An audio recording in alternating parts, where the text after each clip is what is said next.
ध्यान में रखना चाहिए। गुरु का संदेश दे सकते लेकिन गुरु नहीं बन सकता। ये बात लोगों को समझनी चाहिए। जब सत्संग में आओगे सारी शंकाओं का समाधान हो जाएगा। गुरु बनने बनाने का विषय नहीं है। हाँ, गुरु का काम, गुरु का संदेश, गुरु के वचनों को याद कराया जा सकता, बताया जा सकता है, लेकिन गुरु बना नहीं जाता। ये सब तो कहने का विषय नहीं है, ये तो मनन का विषय है।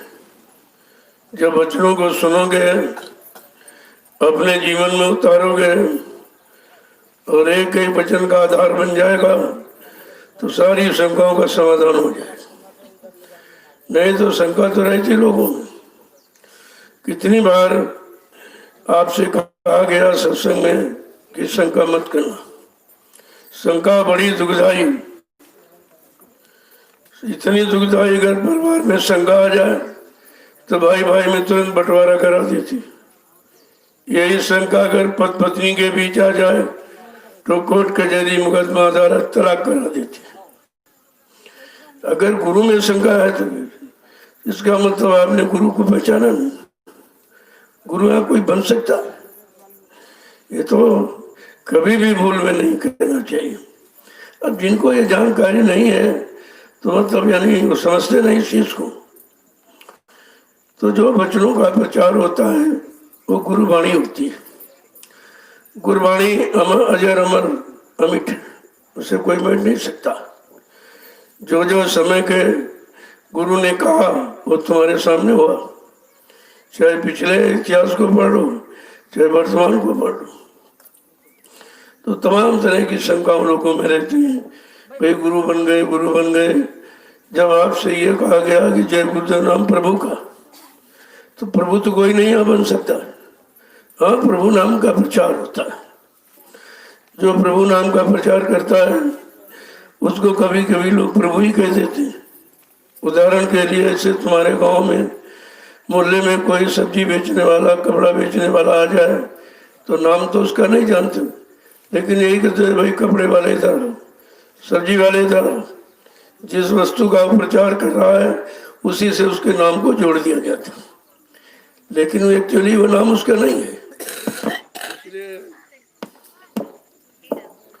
कभी भी गुरु में शंका नहीं करनी चाहिए, और गुरु यहाँ कोई बन नहीं सकता। तो कहने का मतलब यह है, जब तुमने सत्संग सुना नहीं, गुरु की महिमा गौरव गरिमा को जाना नहीं, गुरु किस काम के लिए आता है, कौन सा काम करके जाता, अगर काम उसका सिद्ध नहीं होगा तो उसको झूठा गुरु कह दिया जाएगा। इसीलिए यहाँ गुरु कोई बन नहीं सकता। अब तरह तरह की शंकाएं लोगों में, तो शंका का समाधान तो सत्संग से होगा, वैसे तो कोई कर नहीं सकता। तो बिना गुरु के कहते ज्ञान नहीं होता, और बिना गुरु के सदगति नहीं होती। अब ये कौन सा गुरु है जो हमको भौतिक ज्ञान दे, आध्यात्मिक ज्ञान दे? तो कहते गुरु वही जो शब्द से नहीं, और शब्द बिना दूसर नहीं सही। कहना सच्चे गुरु की पहचान वो है जिसका स्नेह शब्द से, शब्द से स्नेह, शब्द को रोज सुनता है और शब्द से उसका प्रेम लगाव हो गया, इसीलिए उसको शब्द गुरु कहते हैं।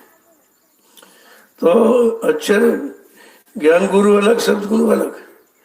अब तुमको गुरु की पहचान नहीं है, कहते गुरु पहचान खूब महंगाई, इसमें धोखा कुछ न दिखाई।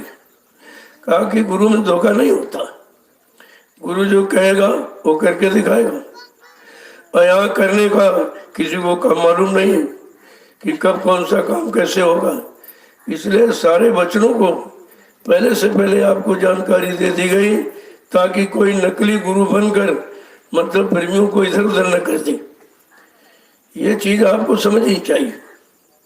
मतलब यानी गोस्वामी जी महाराज ने इसीलिए रामचरितमानस के उत्तर का सब लिख दिया, सब लिखे रख दिया। मतलब है कि गुरु कौन होगा, गुरु क्या करता है, गुरु का काम क्या होता है। तो कहते हैं कि शब्द से नहीं गुरु जो होवे तो झट देवे भेद रखा है। अगर शब्द से स्नेह प्रेम करने वाला ऐसा कोई गुरु मिल जाए तो वो जल्द से भेद आपको जीवात्मा परमात्मा का भेद कैसे मिलेगी, कैसे जगेगी, कैसे पहुंचेगी, सब बता देगा। अब इसमें शंका की क्या बात है? जब वचनों को सुनोगे नहीं, जीवन में उतारोगे नहीं, केवल भाषण स्पीच प्रवचन का विषय बना के रखोगे तो गुरु में शंका हो जाएगी। तुम गुरु की पहचान इसीलिए नहीं कर पाते क्योंकि अपने समान समझते हो कि हमारे समान आंख, नाक, हाथ, पैर, कान, मुंह वाला है।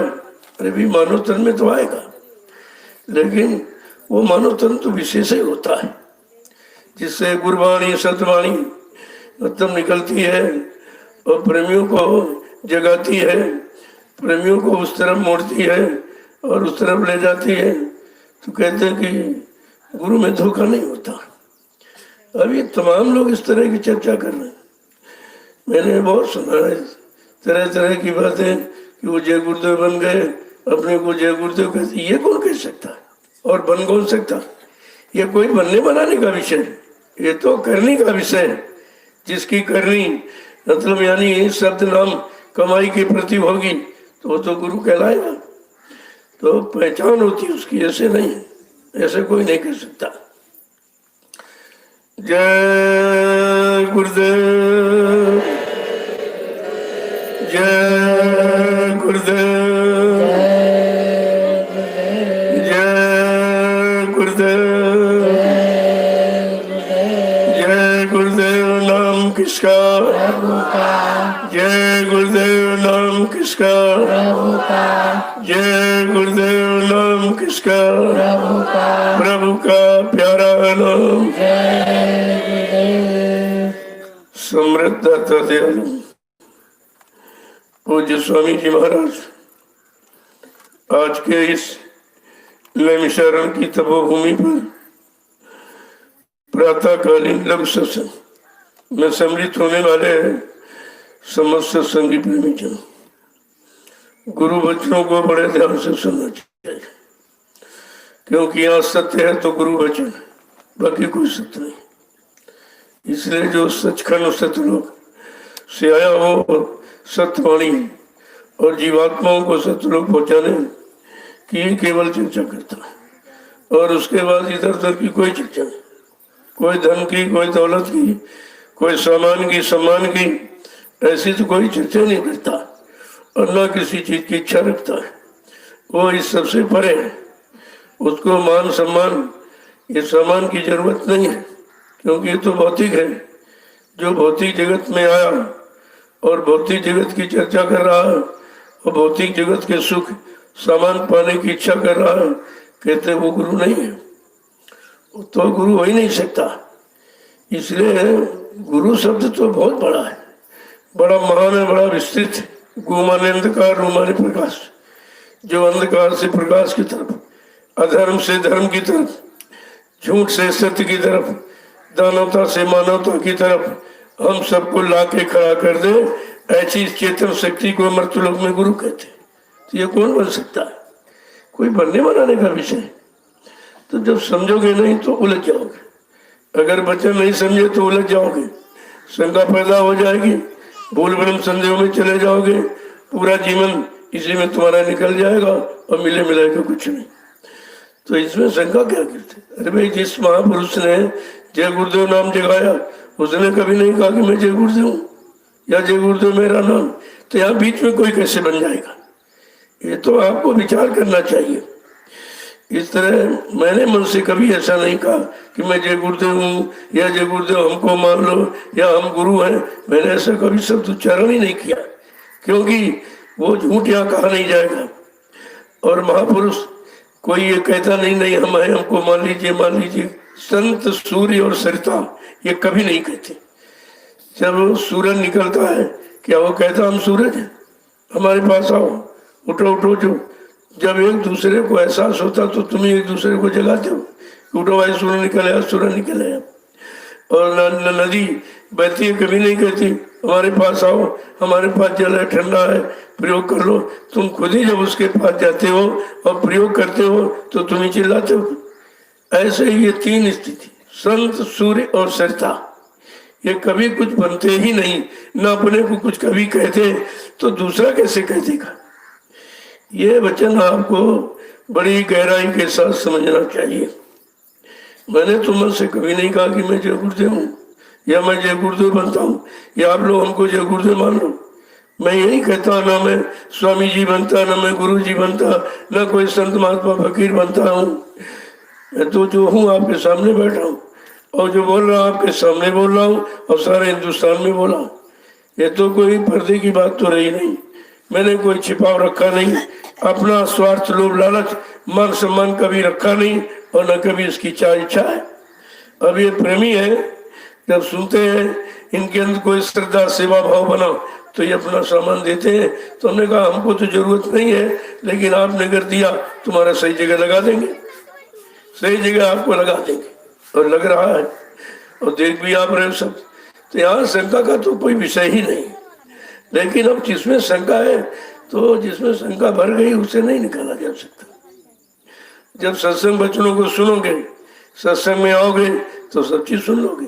मैं तो सारे हिंदुस्तान में घूम घूम कर, कोई पर्दे में, कोई इधर उधर बैठ कर नहीं कहा, सब सामने आपके कहा है। और जो वचन आपके सामने कहता हूँ, लेकिन ये कहता हूँ मेरे नहीं, ये सदगुरुदयाल के, ये मालिक के वचन है जो जीवात्माओं के लिए हमेशा उच्चारण किए गए और उन्हीं का सबके कानों तक प्रचार किया गया, पहुंचाया गया। अरे गुरु का वो संदेश वाहक होता है। अब ये जरूर है, जैसे उदाहरण के लिए प्रधानमंत्री का कोई पीए आ जाए तो लोग कहते हैं प्रधानमंत्री का पीए आया, उसके नाम के आगे पीछे प्रधानमंत्री जुड़ा रहता है, क्योंकि वो उसका संदेश लाया। उस संदेश वाहक को प्रधानमंत्री का ही संदेश वाहक कहा जाता, राजा का ही संदेश वाहक कहा जाता, गुरु का संदेश वाहक कहा जाता, लेकिन गुरु थोड़ी हो जाता। तो ये शंका है तरह तरह की। ये शंका से थोड़ा अलग हो, सच्चाई की तरफ बढ़ो, हकीकत की तरफ बढ़ो। जो मतलब मानी काम है उसे आप करो, तुम्हें सच्चाई खुद ही मिल जाएगी। किसी के पास जाने की क्या जरूरत, ना पूछने की जरूरत है। जब आप करनी में उतरोगे, करनी आपको सब तरह का अनुभव करा देगी। अगर करनी नहीं कर रहे हो, केवल कथनी है, बकनी है, सुननी है, तो शंका तो रहेगी आपको। ये शंका है। धीरे धीरे जब वचनों को सुनोगे, अपने जीवन में उतारोगे, एक एक वचन जीवन का आधार बना के रखोगे, तो सच्चाई आपके सामने आके खड़ी हो जाएगी। उसको सब कहने की क्या है। अब ये है जो कुछ कर नहीं सकते, तो जो कर रहा उसकी बाधा डालते, तरह तरह की मतलब आलोचनाएं, तरह तरह के कलंक लगाते हैं। लेकिन जो यानी मतलब वो सच्चाई कह रहा है, सच्चाई जान के कह रहा और समझ के कह रहा और करके कह रहा, तो मैं उसको कैसे रोक लोगे, कैसे रोक लोगे। अरे तुम भी करो, तुम्हें कौन मना करता। किसी को मना नहीं किया जा रहा कि आप नहीं कर सकते, आप नहीं कर सकते, लेकिन कहना और करने में बहुत फर्क है। जो करके कहेगा, गुरु को धारण किया, गुरु के आदेश का पालन करता है और निरंतर एक एक वचन को सामने रखकर अपने जीवन का आधार बनाता है, उसे कोई रोक ही नहीं सकता। तो यहाँ कोई गुरु बन नहीं सकता। ये तो बड़ी बात है। पता नहीं किस तरह लोग कैसे सोचते हैं, तमाम तरह की आलोचनाएं, चर्चाएं तरह तरह करते हैं। वो अपने को जय गुरुदेव कहते हैं, वो जय गुरुदेव। अरे ये कोई बन सकता है? कौन नहीं जानता है, कौन नहीं समझता है।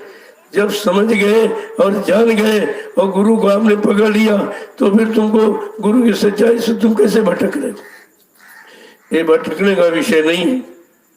आदेश पालन सर्वोपरि होता है। तो मैं तो यही कहता हूँ, मैं गुरु महाराज के आदेश का पालन करता हूँ, आप भी करिए, आपको भी लाभ मिलेगा। तो इसमें गुरु बनने की बात कहाँ से होगी। अभी तरह तरह की आलोचना करने वाला हमेशा आलोचना ही करता रहता है। अरे आलोचना नहीं, समालोचना करो तो कुछ मिल जाएगा, पहचान हो जाएगी, जानकारी हो जाएगी, धोखा और शंका खत्म हो जाएगा। लेकिन करना कराना कुछ नहीं, केवल कहना कहना, तो इससे कुछ होने वाला नहीं। बड़ी समझ कर यहाँ तुम सोच समझ के चलना, बहुत सोच समझ के चलने की जरूरत है। भौजल धार बहे अत गहरी, गुरु बिन कैसे पार उतरना। ये भवसागर की धार इतनी गहरी है कि जो आया इसी में डूब गया, इसी में बना रहा। तो कहते भोजल धार बहेवत गहरी, और गुरु बिन कैसे पार उतरना। वो गुरु है जो पार उतारेगा, जो नौका लेके आया, वो सच्चा गुरु। तो कितनी तरह से आपको समझाया गया, बताया गया, गुरु के वचनों को दोहराया जा रहा, बार बार कह रहा। बाबा जय गुरुदेव जी महाराज ने ये वादा किया, ये संकल्प लिया, ये प्रतिज्ञा की, ये कौन पूरा करेगा? इसको पूरा कौन करेगा? जो लोग कह रहे हैं बाबा जी चले गए चले गए चले गए, इस शरीर में कभी नहीं आएंगे, तो इनसे ये पूछो कि जो वादा के झूठा, क्या वो झूठे गुरु थे? तुम गुरु का अपमान कर रहे हो कि सम्मान के? अपने गुरु को झूठा कह रहे हो कि झूठ बोलने आए, झूठ बोल के चले गए, वादा खिलाफी करके चले गए, दगेबाजी करके चले गए। जब ये शब्द आप उच्चारण करोगे तो तुमको गुरु का विरोधी माना जाए, तुम गुरुद्रोही हो। तुम्हें गुरु की यानी बात ही नहीं मालूम, वचन भी नहीं मालूम। यहाँ तो वचनों की यादगारी मैंने 8 वर्ष आपके सामने की, कोई चिपके नहीं, कोई पर्दे में नहीं, मन से खुलासा एकदम सब कुछ कहता भाई ये कहा ये कहा ये। जब मैंने सुना है, मैंने देखा है, मैंने करके देखा, प्रयोग करके देखा, तो सत्य कहने में कौन सी बुराई है? हाँ, झूठ कहने में बुराई। कोई झूठ कह रहा, पाखंड कर रहा है, मतलब यानी मान और सम्मान, लोभ और लालच के लिए, धन दौलत के लिए, तो झूठा हो ही जाएगा। यहाँ ऐसा कोई प्रश्न नहीं। कल मैंने आपसे कहा था राज दुआरे संत जन 3 वस्तु को जाए। देखिए, साधु राज दुआरे 3 वस्तु को जाता है, कै मान कै माया।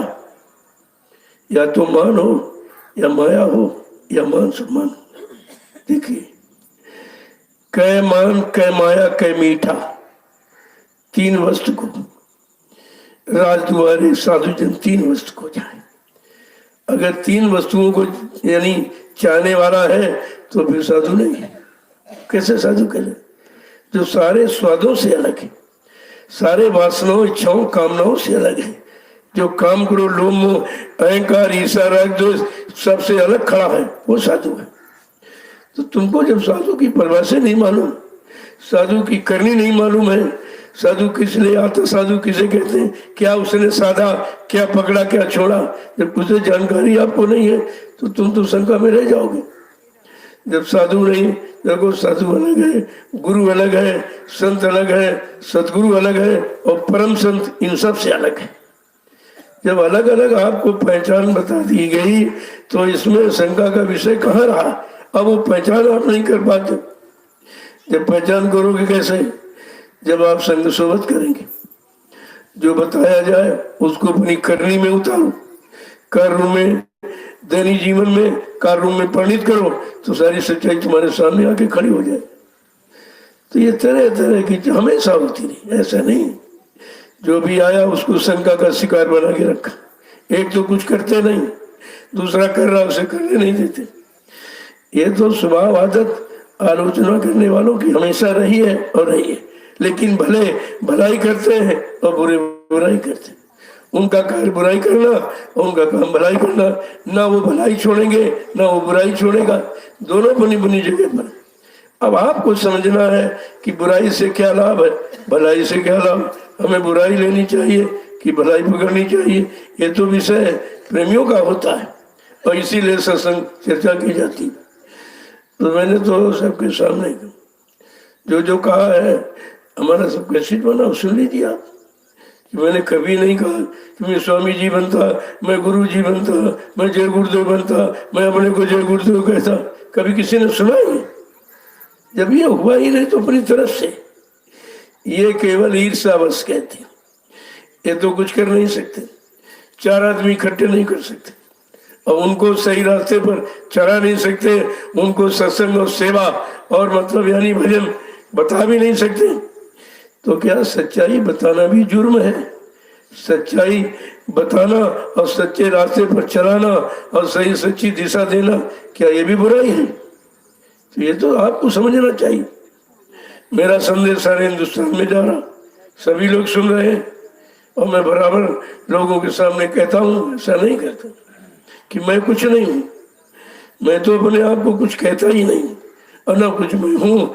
अब ये है कि गुरु का आदेश है, उस आदेश का मैं पालन करता हूँ। और आपने गुरु आदेश सुना नहीं, ना सुना है ना आपने पालन किया, तभी तो शंका में हो, तभी तुमने गुरु की शरण और चरण सब छोड़ दिया।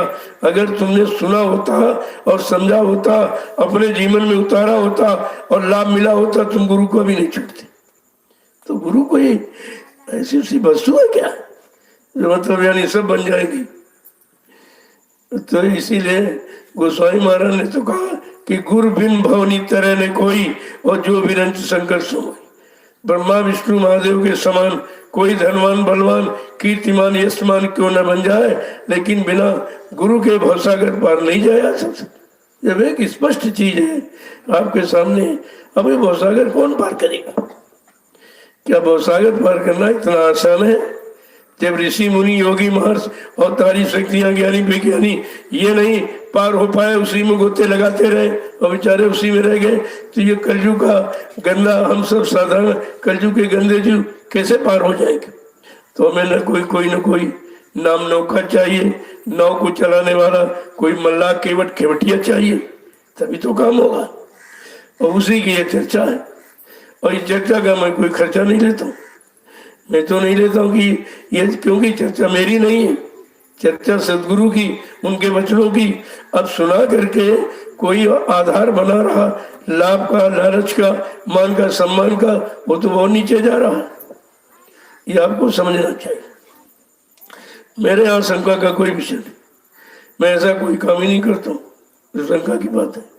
मैंने लोगों से कुछ लिया भी नहीं और कभी मांगता नहीं। अब ये प्रेमी जो दे रहे हैं, तो ये समझ कर कि हमारी अच्छी जगह लग जाएगा, तो हमारा कर्तव्य है कि उसको सही अच्छी जगह लगा दो। जहां लगाओ जहां से काफी हजारों लाखों लोग लाभ उठाए, इसमें कौन सा गुनाह हो रहा? तो कहने का मतलब है ये जो भौतिकता में घूम रहे हैं और भौतिकता की इच्छा लेके संत मत में आए, वो धोखे में रहेंगे। संत मत में ये होता ही नहीं, ये दिया भी नहीं जाता। वो जो निकालने के लिए आया तो आपको फंसाने का सामान कैसे देगा? अगर दे देगा तो निकाल नहीं पाएगा। ये दोनों बातें आपको समझ रखनी चाहिए। तो ना हमारे यहाँ ऐसा कोई विषय नहीं है और ना मैं ऐसी कोई चर्चा करता हूँ। ये तो सबके सामने है। मैं कोई कोठरी में बैठ के नहीं बोलता हूँ कि कोठरी में कुछ बोले और मंच पर कुछ बोले। तमाम मीडिया पत्रकार आते, कहते कुछ कह दीजिए, कुछ कह दिए। हमने कुछ नहीं, हम सब कुछ कह रहे हैं। अगर तुम छाप सकते हो तो छाप लो। ये 3 घंटे का 4 घंटे का सामूहिक आम सत्संग होता है, आप छाप सकते तो छाप दीजिए। लेकिन कहते ये नहीं, कुछ हमने कुछ वाला काम है कि यहाँ कुछ कहें वहाँ कुछ कहें, ऐसा नहीं। जो कहूँगा मन से कहूँगा और हमेशा कहता रहूँगा। जब आप मिलोगे तब कहूँगा। हमारे में कोई किसी तरह की तब्दीली बदलाव आप नहीं पाओगे कि अब तो अपने स्वार्थ में चले गए, अब वो धन-दौलत में फंस गए। और मान और सम्मान, जब हम खुद ही कहते हैं कि मान और सम्मान क्यों चाहे, पड़ेगा सब तुझे देना, ये सब देना पड़ेगा। तो ये नाम का सम्मान झूठा कौन ले सकता है और कौन इस सम्मान को बर्दाश्त कर सकता है? जब ये कहा जा रहा, संत मत ये कहता है कि लाभ और मान क्यों चाहे, पड़ेगा सब तुझे देना। गुरु का ध्यान कर प्यारे, इसके बिना नहीं छूटना। एक आधार जीवन का गुरु, अगर वो मिल गए और आपने समझ लिया और उनको धर्म पकड़ लिया, उनके वचनों को अपने जीवन का आधार बना लिया, तो गुरु की महिमा समझ में आ जाएगी आप। ये बखान का विषय नहीं। तो अब यह है, जब जिन लोगों ने सुनाई कुछ नहीं, जिस महापुरुष ने 10 जुलाई 1952 से 2012 तक कितना सुनाया, कितना समझाया, कितना जगाया। हिंदुस्तान का कोई प्रांत, जिला, तहसील, ब्लॉक, शहर, कस्बा, गली, गांव कुछ छोड़ा नहीं है जहां पर उन्हें अपने आने की जानकारी, जगाए नाम की जानकारी देखिए और काम की जानकारी न थी।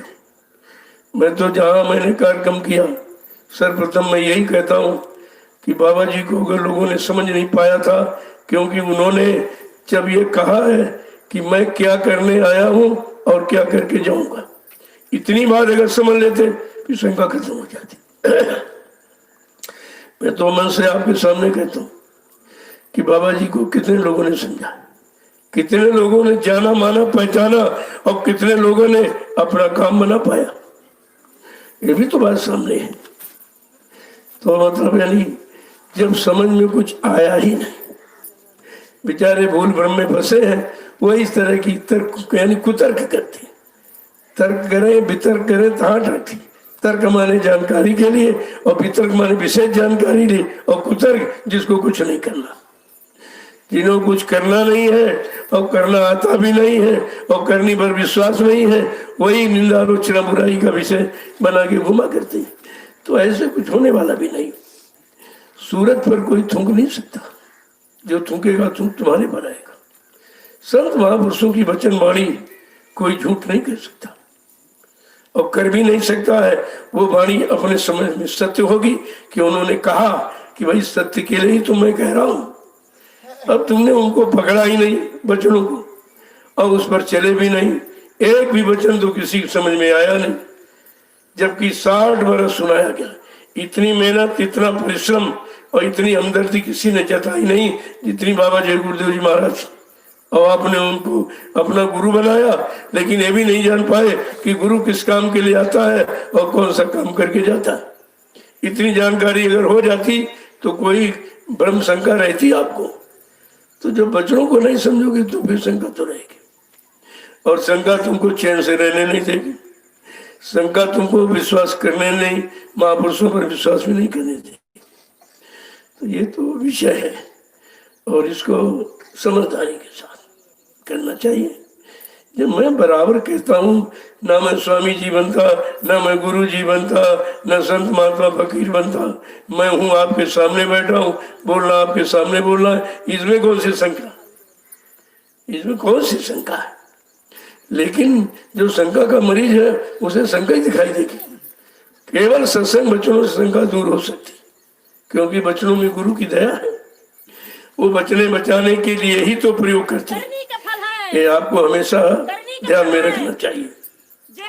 जब कभी किया करोगे और सत्संग में जब बैठोगे, जब एक एक वचन सुनोगे, तो अपनी की हुई करनी पर भी समझ आए कि मैंने क्या किया, क्या करना चाहिए था वो नहीं किया, और जो करना चाहिए वो भी नहीं माना, जो करना चाहिए वो किया नहीं, नहीं करना चाहिए उसी को।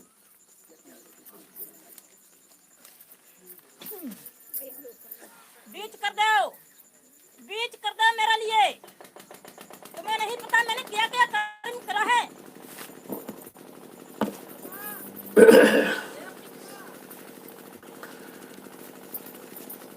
जीवन है बेकार प्यारे गुरु बिना, ये सभी महापुरुषों ने चरण किया है।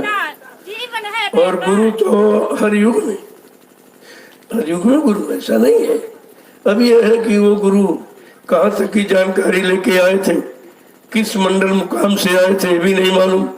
तो जो जहाँ से आया उसने वहीं की जानकारी दी भाई, इसमें मैं कोई धोखा नहीं। जानकारी देता, जितनी जानकारी होगी उतनी तो दे पाएगा।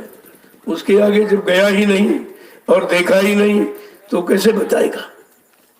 तो कहते हैं कि गुरु महिमा खूब हम गाई, जामे धोखा कुछ न दिखाई। गुरु की महिमा ऐसे, उसमें धोखा है ही नहीं। अब तुम कोई धोखा और शंका संदेह लिए बैठे हो तो सत्संग में आइए, समाधान हो जाएगा सब।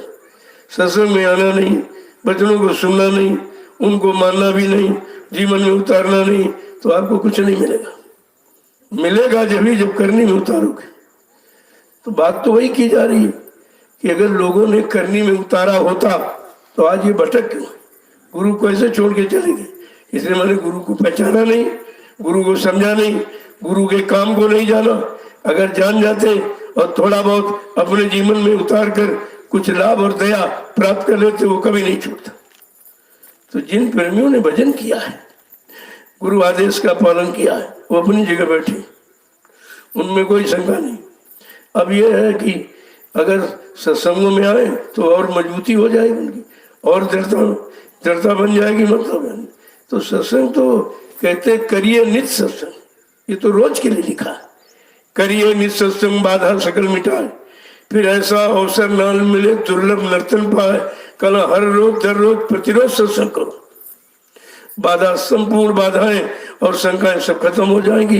लेकिन सत्संग नहीं करोगे तो कुछ नहीं होगा, कुछ भी नहीं, कुछ भी आपको नहीं मिल सकता है। इसीलिए सत्संगों की वचनों को रोज आपके सामने रखा जाता है। मैं तो नहीं कहता भाई मेरे वचन या हमारे वचन मान लो, या हम तुमको पार कर देंगे, हम तुमको उधर ले जाएंगे, लेकिन वचन ले जाएगा और कोई नहीं ले जा सकता। इंसानी शकल नहीं ले जाएगी। वो वचन जो समय से उच्चारण किए जाते हैं, उन वचनों को जब तुम पकड़ोगे तभी तो चलोगे, और वचन तुमको सब तरफ से बचा लेंगे। वो बचाने का ही काम करती। तो यहाँ तो वचनों का उच्चारण होता है, यहाँ किसी तरह की कोई चर्चा नहीं होती, न मान की, न सम्मान की, न अधिकार की, न कोई अध्यक्ष मंत्री बनाता, न वक्ता प्रवक्ता बनाता, न किसी से कोई सेवा लेता। फिर विषय शंका का क्यों? फिर ये क्यों बन गया? ये है तुम्हारे अंदर शंका है। तुमने गुरु वचनों को सुना ही नहीं, कब क्या कहा, जो कहा है वही ये पालन हो रहा। मैं एक ही वचन का पालन करता हूँ और आपसे भी करता कि सब लोग पालन करो, सबकी शंका चली जाए। जब मेरी चली गई तो आपकी भी चली जाएगी, लेकिन जब करोगे नहीं तो कुछ नहीं होगा। ये तो स्पष्ट है। बिन करनी कछनी करे वो अंधकार में रहेगा। कबीर साहब ने खुद कहा, जब तक मैं कथनी करी दूर रहा जगदीश, और करनी कर कथनी कहे तब पावे सतनूर।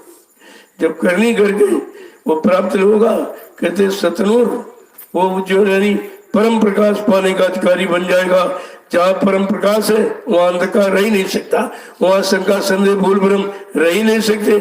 लेकिन परम प्रकाश मिला कहाँ?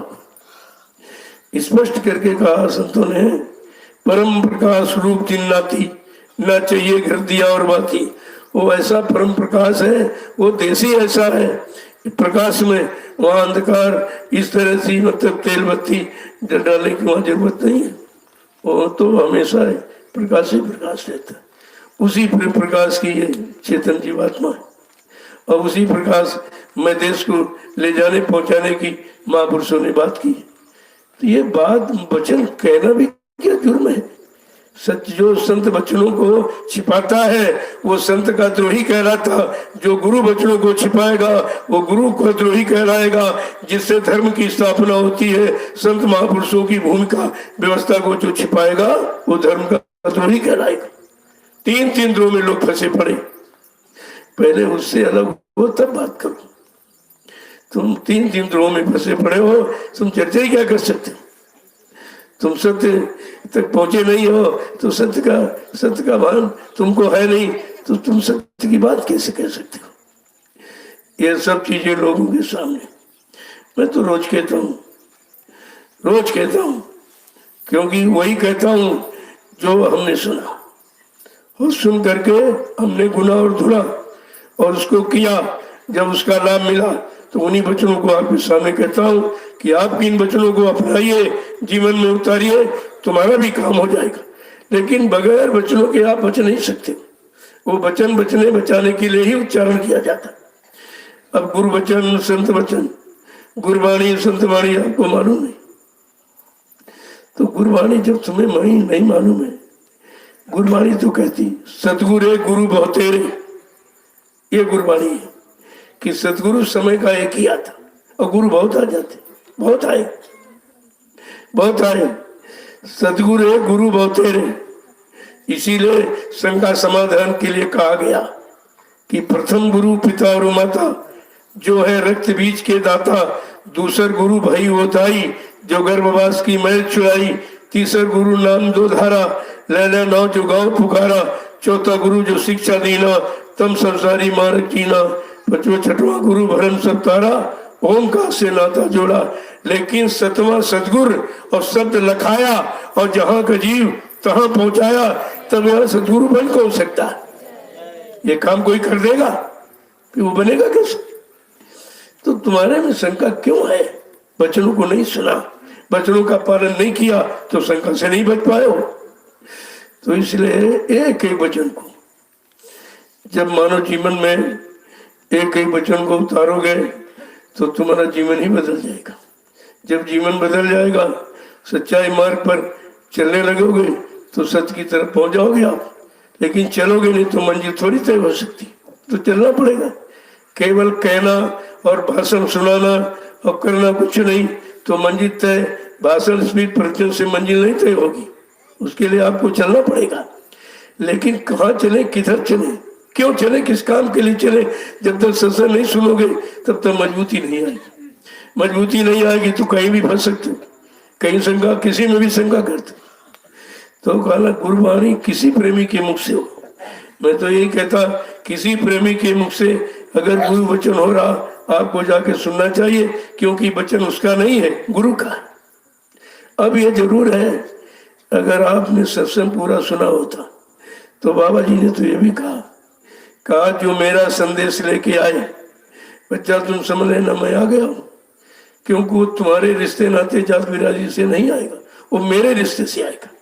मेरा संदेश लेकर आया, मेरा संदेश वाहक है, मेरा उपदेशक है, तो उसको क्या मानेंगे आप?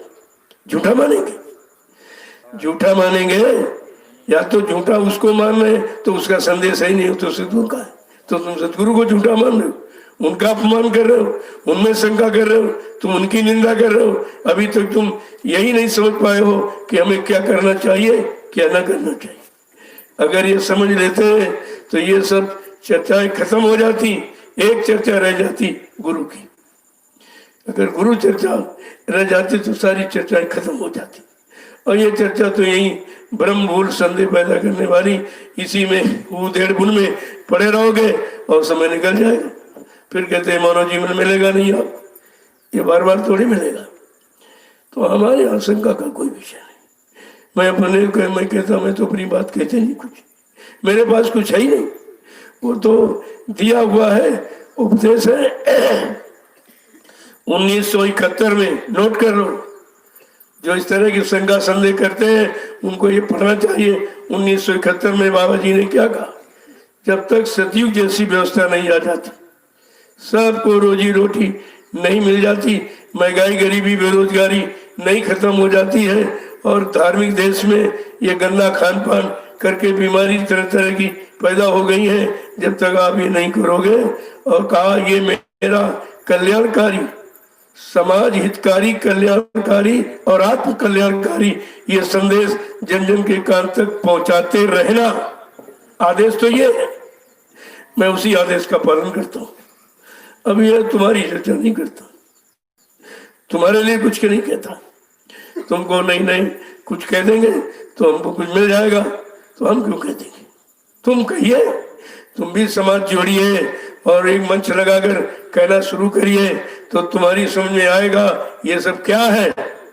ये तो तुम्हारे बस की बात नहीं। इस समय तो सब परास्त हो गए, चारों तरफ से लोग हार मान गए, और जो कुछ कहा सब झूठा निकला। तो उनको यही हो रहा, भाई ये सब बंद हो गए और सबके मुंह बंद है, ये कैसे बोल रहे हैं? मैंने कहा हम नहीं बोल रहे, हम नहीं बोल रहे, हमारे में गुरु का वचन बोल रहा है, गुरु का संदेश बोल रहा है। और ये बोलता रहेगा जब तक उनका संदेश पूरा नहीं हो जाएगा, तब तक बोलते ही रहेंगे, क्योंकि हमारा उसमें कुछ है नहीं, अपने लिए कुछ कहता नहीं, अपने लिए कुछ बनता नहीं। फिर आपको तो समझना चाहिए सब, लेकिन कोई नहीं समझ रहा। अरे हिंदुस्तान में इतने लोग प्रचारक बन गए, धर्म का संदेश दे रहे, सब कह रहे, लेकिन आपको भी शंका इसीलिए तुमने गुरु वचनों को सुना ही नहीं। मैं उन्हीं वचनों की पुनरावृत्ति करता हूँ, अपनी तरफ से कुछ नहीं। मैंने एक एक वचन को सुना है, गुना है और धुना है, बड़ी नजदीकी से गुरु को पहचाना है। ऐसे नहीं कहता हूँ, और तुमने पहचाना नहीं। अगर जाना माना पहचाना होता और अपना मान लिया होता और अपना जीवात्मा का उद्धार करा लिया होता, तो तुम गुरु दरबार को कभी छोड़ते ही नहीं और अन्यत्र कहीं जाते नहीं, क्योंकि ये चीज कहीं मिलेगी नहीं। कितने दरबार बन गए, कितने लोग मंच लगा के हार गए, कितना कह के सब कुछ सब झूठा निकला, सब झूठा निकला है। बाबा जी ने जो जो कहा वो सब तुम्हारे सत्य है, आपके सामने हो रहा है। तो मैं तो वही वचन कहता हूँ जो उनका, मेरा तो कोई वचन नहीं। फिर आप हमारे में शंका क्यों करते? मैं कहीं कहा हो मैंने, कोई संदेश आपने इतना सुना है, मैं 8 वर्ष से बराबर कह रहा हूं, अगर कोई किसी तरह की बात होती तो तुरंत मीडिया पत्रकार पकड़ लेता। तो हमने पकड़ोगे क्या, मेरा कुछ है ही नहीं, और महापुरुषों को तुम जानते नहीं। उन्होंने ये सब क्यों कहा था, और कहा मेरा ये संदेश जन जन के कान तक पहुंचाते रहना, ये हर सत्संगी के लिए आदेश था। वो तो कुछ किया नहीं आपने, और गुरु को छोड़ दिया, शरण को छोड़ दिया, चरण को छोड़ दिया और बग गए, तो मिलेगा क्या। कहा तो ये था कि मेरे बारे में कोई कैसी शंका समाप्त करे, क्योंकि पिछले राजनेताओं ने मुझे सब तरह से आजमा लिया। एक एक वचन बाबा जी का दिखिया, कहा मुझको पिछले राजनेताओं ने बड़ी बात आजमा लिया, मार डालने का कितना प्रयास किया, लेकिन बाबा जी ने चैलेंज के साथ कहा, क्या कहा, न मुझे कोई मार सकता है, न मुझे कोई धोखा दे सकता, न मुझे कोई धन दौलत सामान से खरीद सकता, मैं अपना काम करने आया हूं और काम करके ही जाऊंगा। तो उनका संदेश कहने में कौन सा गुनाह है, कौन सा मैं गुनाह कर रहा हूं, तो बात ही नहीं समझ में लोगों की आती। लेकिन कोई माने न माने, हमको इससे क्या मतलब, हमें जो हुक्म आदेश मिला है मैं बराबर प्रसारित करता रहूंगा। और आप देख भी रहे हो, सबके मुंह बंद हो गए, यहाँ भी हो रहा, क्यों हो रहा। अगर मैंने कोई इस तरह का अपने मान सम्मान, अपने अधिकार की बात की होती तो ये बात तब तो झूठी हो जाती, मैं भी बंद हो जाता, मुंह कर लेता कि मुझको कुछ मिला नहीं, न मान मिला, न सम्मान, न सम्मान मिला, मैं भी चुप हो जाता। अगर हमारी कोई ऐसी ख्वाहिश इच्छा बनाने की होती तो मतलब यानी हम भी चुप हो जाते, क्या कहने की जरूरत थी।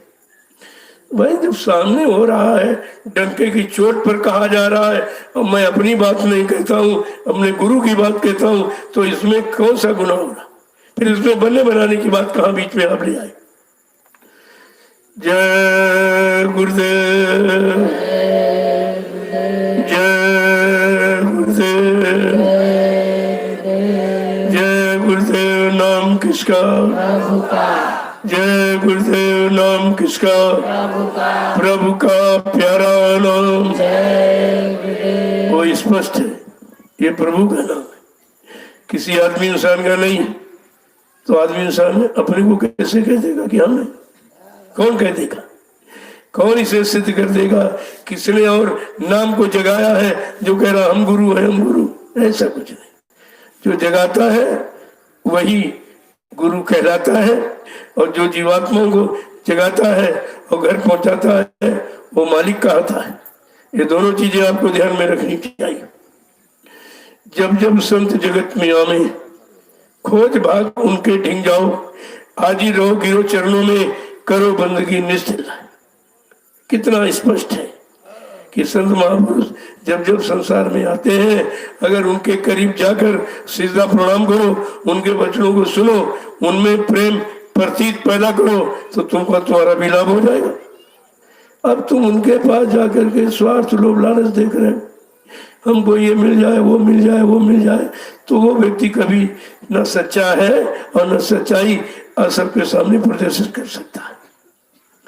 बात तो इसलिए गुरु के को पकड़ने का मतलब गुरु के वचन, गुरु को सिर पे रखिए, चलिए आज्ञामान तादास को 3 लोग बहना का, 3 लोग को मैं उसका कोई बाल बांका नहीं कर सकता। कितनी बड़ी महिमा, कितनी बड़ी गौरव गरिमा है, कितनी बड़ी महानता है, कितनी बड़ी शक्ति है, ये तो आपको जानकारी रखनी चाहिए। फिर यह काम कर कौन दूसरा सकता, दूसरा कौन बन जाएगा। अब यह है उनकी दया, किसी से करवा दे वो बात अलग। जैसे उदाहरण के लिए जब राजा जनक ने अपनी बेटी का स्वयंवर रखा तो सब जितने बलवान धनवान बुद्धिमान सबको निमंत्रित किया, और उसमें समय के गुरु विश्वामित्र जी भी गए थे। देखिए, समझ लो, यहाँ से शंका खत्म हो जाएगी तुम्हारी। तो गुरु विश्वामित्र गए और अपने चेलों को भी ले गए, जबकि राजा दशरथ को निमंत्रण नहीं था। लेकिन अब गुरु अपने चेलों को किस लिए ले जा रहा, गुरु को मालूम है इस समस्या का समाधान कौन करेगा, सब उसे मालूम रहता। जब ले गए चुपचाप बैठ गए, और सब लोग, राजा जनक खड़ा हुआ उसने अपना जो वचन था वो फरमाया कि भाई मैंने आप लोगों को किस लिए निमंत्रित किया हूँ कि मैं अपनी बेटी का विवाह करना चाहता हूँ, उसके साथ करूँगा जो, और वो माध्यम आधार अजिगो धनुष रख दिया जो ऋषि दधीच की हड्डियों से बना था। इतनी तपी हड्डी थी, इतना मजबूत था, इतनी शक्ति उसमें लगी थी कि एक साधारण व्यक्ति उसका भंजन नहीं कर सकता। बस इतनी बात सिर्फ है। तो राजा जनक ने जो कहा, जो इस धनुष को तोड़ देगा मैं अपनी बेटी का विवाह उसके साथ कर दूंगा। तब सबकी इच्छा हुई। इच्छा इसलिए हुई कि राजा जनक की बेटी है, बेटा नहीं है, तो बेटी मिलेगी, राजपाट भी मिलेगा, और किसको देखा। इस लालच ने सबको अंदर एकदम तरफ पैदा कर दी और एक एक राजा जो अपने को धनवान बलवान बुद्धिमान कह रहा, एक एक अपनी अपनी परीक्षा देगा। तो एक एक राजा उठा धनुष को तो जरा खिसका ही नहीं पाए, बैठ गया। ऐसे सभी हार गए। जब हार गए तो उनको क्रोध आ गया।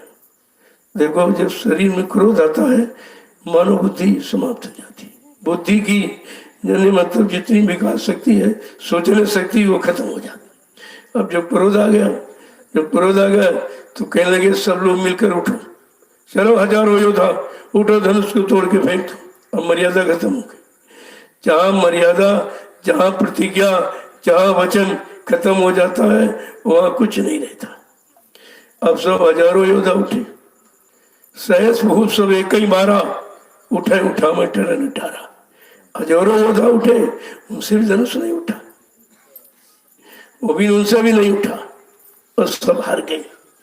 जब हजारों योद्धा मिलके उठाने गए, जब हार गए और कर चले सब दंड प्रणामा, और दंडवत प्रणाम करके, तो राजा जनक बड़ा दुखी हुआ कि ये बेटी कौन ही रह जाएगी, सब हार गए, कोई ऐसा नहीं है।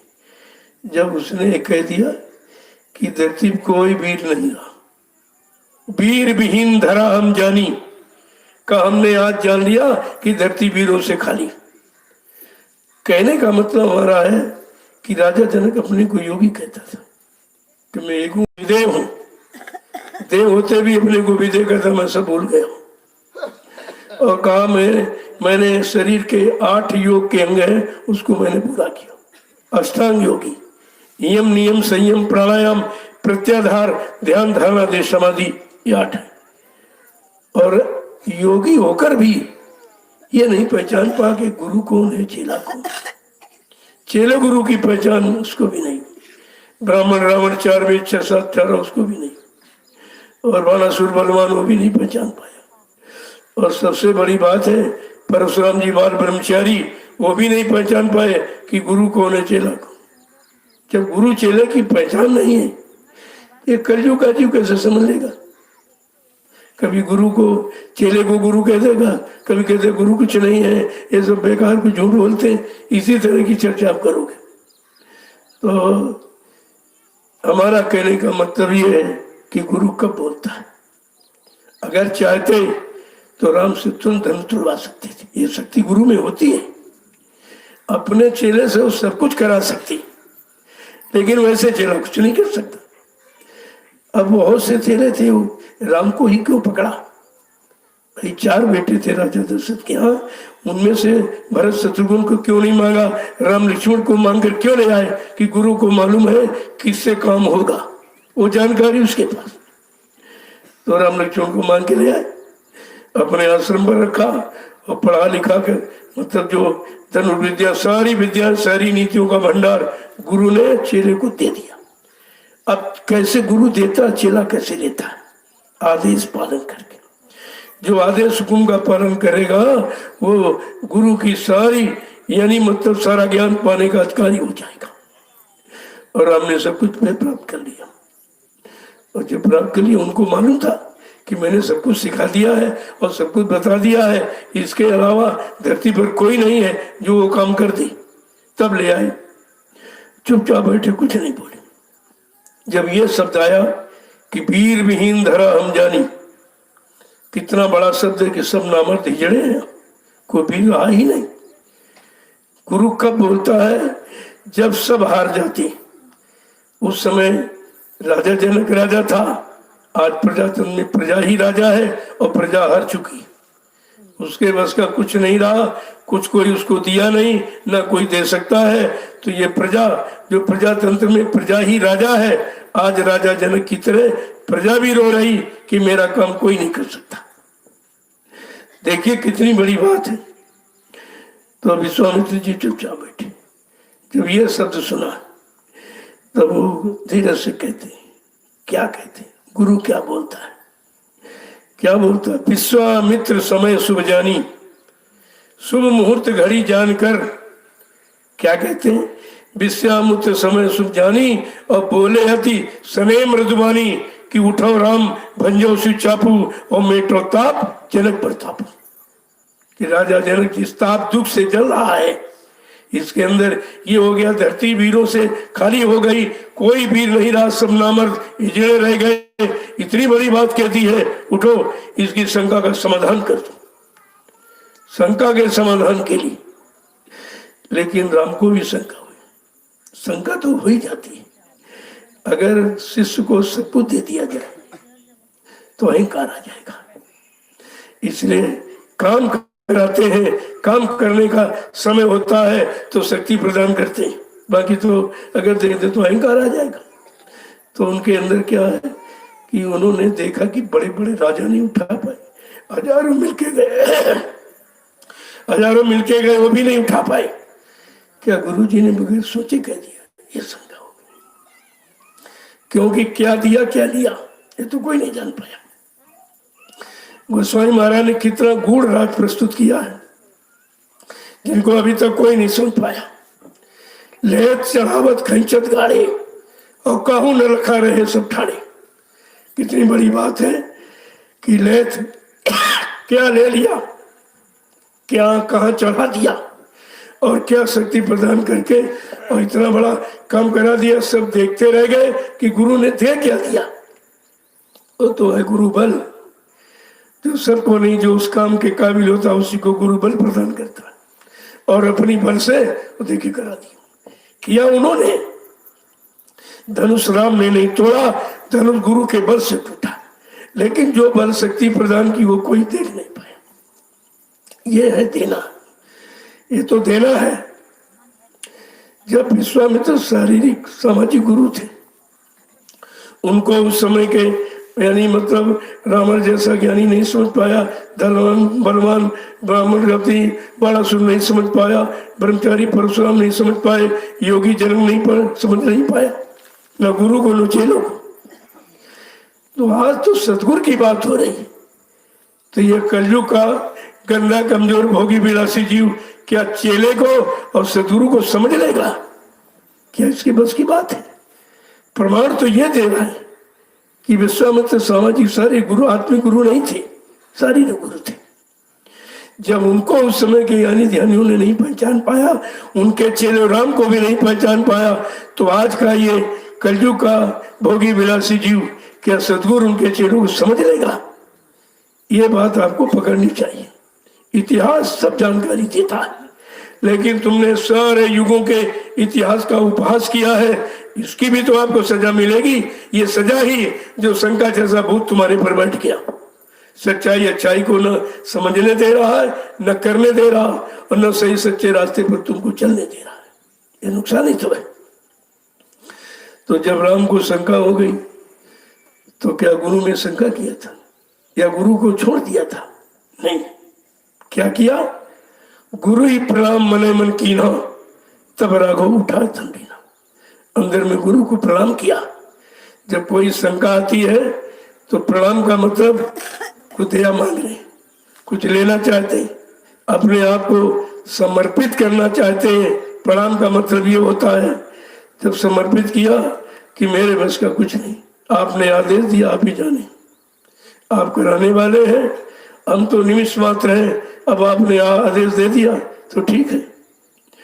तो राम ने शंका नहीं की थी, शंका थी, लेकिन शंका में तुम्हारे जैसे थोड़ी गुरु को छोड़ दिया, दरबार को छोड़ दिया, सब छोड़ के भाग गए।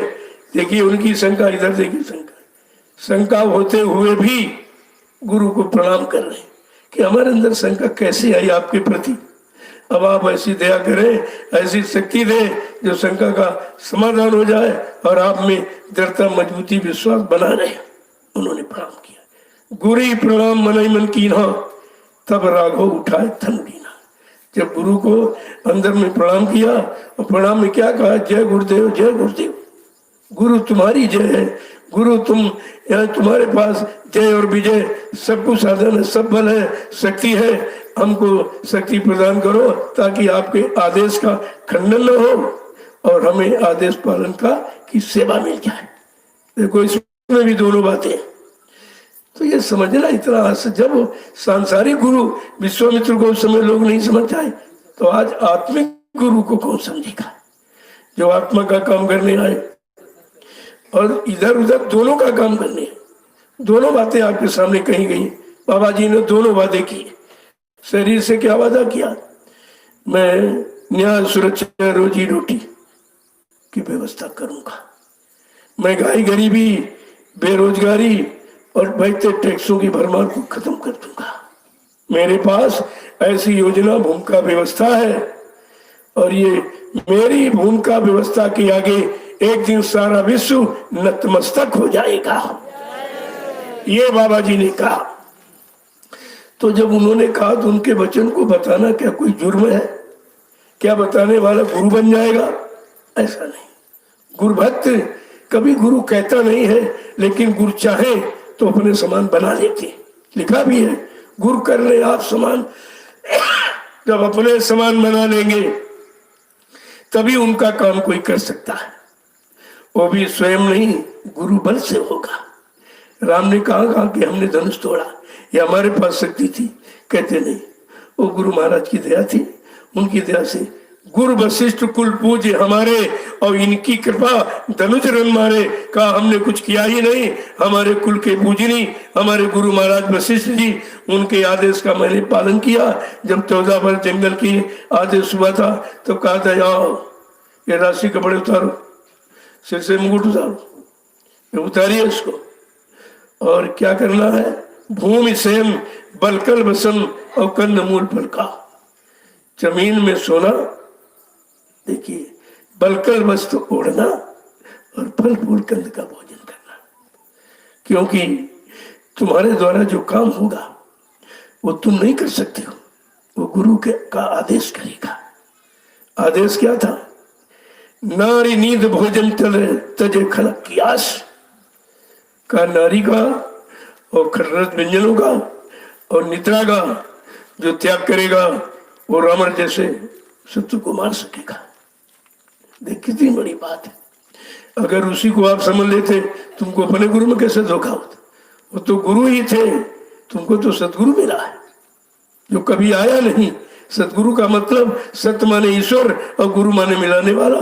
जो ईश्वर ब्रह्म पार ब्रह्म महाकाल सतपुरुष से मिलाए, दर्शन दीदार कराए, प्रेमी उसको सतगुरु कहते। बताओ सतगुरु कौन बन जाएगा? कौन बन सकता है? कौन ये काम कर सकता है? यहाँ तो छुड़ाना मुश्किल है काल माया से, तुम वो मिलाने की बात कह रहे हैं। जो ईश्वर से और ब्रह्म से पार ब्रह्म महाकाल और सतपुरुष से मिलाए, दर्शन दीदार कराए, वो सतगुरु होता है। तो यहाँ ये कौन बन सकता? ये काम कौन कर देगा?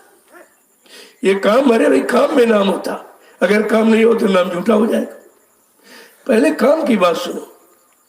अब विश्वामित्र ने नहीं किया, लेकिन अपने चेले से करा दिया, क्योंकि उनको इतिहास बनाना था।